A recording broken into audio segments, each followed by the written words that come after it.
21 апрел президенти ҷумҳурии Тоҷикистон пешвои миллат муҳтарам Эмомалӣ Раҳмон барои иштирок дар ҳамоиши минтақавии экологӣ ва ҷаласаи шӯрои санони давлатҳои муассиси фонди байналмилалии наҷоти Арал вориди шаҳри остонаи ҷумҳурии Қазоқистон шуданд. Дар фурудгоҳи байналмилалии ба номи Нурсултон Назарбоев президенти ҷумҳурии Тоҷикистон муҳтарам Эмомалӣ Раҳмонро сарвазири ҷумҳурии Қазоқистон Олжас Бектенов ва дигар намояндагони воломақом гарму самимӣ истиқбол гирифтанд.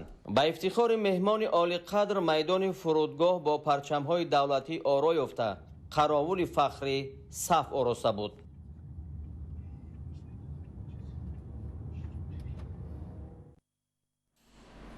имрӯз дар шаҳри Остона мулоқоти президенти ҷумҳурии Тоҷикистон пешвои миллат муҳтарам Эмомалӣ Раҳмон бо президенти ҷумҳурии Қазоқистон муҳтарам Қосимжомарт Токаев баргузор гардид.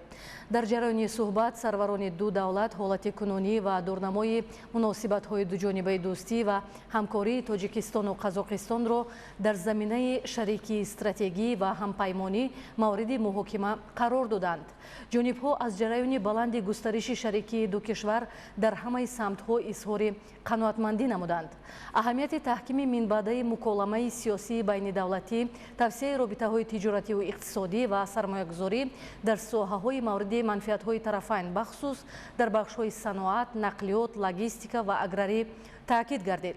ба сатҳи хуби афзоиши ҳаҷми тиҷорати дуҷониба ки аз рӯи натиҷаҳои соли 2025 $1.2 миллиард ташкил дод ишора карда шуд.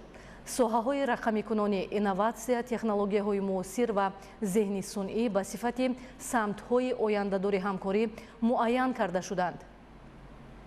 дар арсаи фарҳангиву башарӣ суҳбат атрофи тавсеяи таҷрибаи мубодилаҳои эҷодӣ ҳамчунин робитаҳо дар соҳаҳои илму маориф сурат гирифт.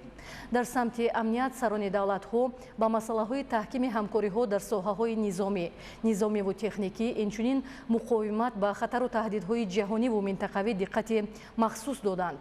дар баробари ин суҳбат фарогири масъалаҳои ҳамкории бисёрҷониба дар чорчӯби сохторҳои байналмилалӣ ва минтақавӣ буд. дар ин замина мубодилаи афкор оид ба рӯзномаи ҳамоиши экологии минтақавӣ ва ҷаласаи навбатии шӯрои сарони давлатҳои муассиси фонди байналмилалии наҷоти Арал ки пагоҳ дар пойтахти Қазоқистон баргузор мешаванд сурат гирифт.